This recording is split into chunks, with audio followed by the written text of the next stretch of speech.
ያብ ሄሉን ሰርፕራይዝ አደረጋት የሚል መረጃ እንግዲህ በቲክቶክ ላይ እየተሯሯጠ ነው። ሰርፕራይዙ እንታረቅ ነው ወይንስ ደግሞ በፍቅር እንለያይ? ይሄ ነገር ግን ትንሽ ያምታታኝ ይመስሎኛል። እና እንግዲህ ያው ታውቃላችሁ የሚጠላንም የሚወደንም ሰው እንግዲህ ስለኛ የሆነ የተዛባ ኢንፎርሜሽን ሊያወጣ ይችላል። እና ግን ቲክቶክ ላይ ምናምን ሳይ በጣም የሚወዷት በጣም ተከታታይ የሆኑ ልጆች ናቸው እንግዲህ ይሄን ነገር እያሉ ያሉት። እኔ ግን እሷን ሰርፕራይዝ የሚያደርግበት ምክንያቱ ምንድን ነው? ይቅርታ አድርጌልኝ ስሜትሽን ስለተጎዳሁት እንደዛ አይነት ስትረስ ውስጥ እንደዛ አይነት ስሜት ውስጥ ስለገባሽ በእኔ ምክንያት ይቅርታ አድርጊልኝ የሚል ከሆነ ያስማማናል። ግን ደግሞ ተመልሰን አሁንም በፍቅር እንሁን የሚል ከሆነ ግን በጭራሽ አያስማማንም። ሰላም ውድ የተከበራችሁ የቻናሌ ተከታታዮች እንዴት ናቸው? ከኔ ጋር ሁሉ ሰላም ነው። ሰላማችሁ ይብዛልኝ ባላችሁበት ውድ ቤተሰቦቼ። ለቻናሌ አዲስ ከሆናችሁ ሰብስክራይብ አድርጋችሁ ቤተሰቡ ነው። ነባሮች ዌልካም፣ እንኳን በሰላም መጣችሁ ብያለሁ ውዶቼ። ዛሬም እንግዲህ በድጋሚ በሄሉ ላይ መጥቻለሁ።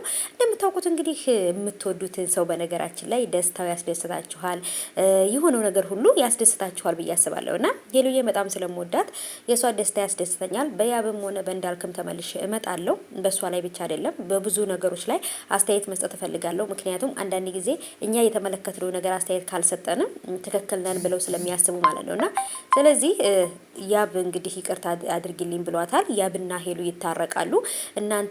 እናንተ ዝም ብላችሁ ነው የምታሽቃብጡት። ስለዚህ ያብና ሄሉ ይታረቃሉ፣ ተለያይተው አይቀሩም።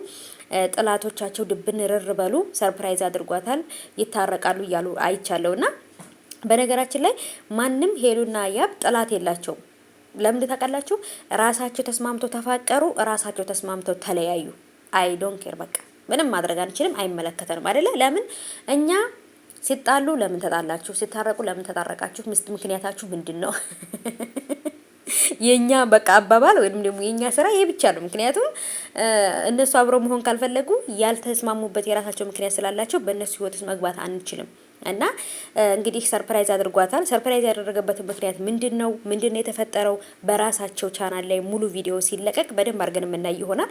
የእውነትም ሰርፕራይዝ አድርጓታል ወይንስ ደግሞ እየተስፋፋ ወይም እየተሰራጨ ያለው ወሬ ውሸት ነው የሚለውን ነገር በእነሱ ላይ ሲለቀቅ ነው የምናየው። በእውነት በእነሱ ቻናል ላይ ከተለቀቀ እውነትም ሰርፕራይዝ አድርጓታል ማለት ነው። ያለዛ ግን ውሸት ነው ብዬ ነው የማስበው።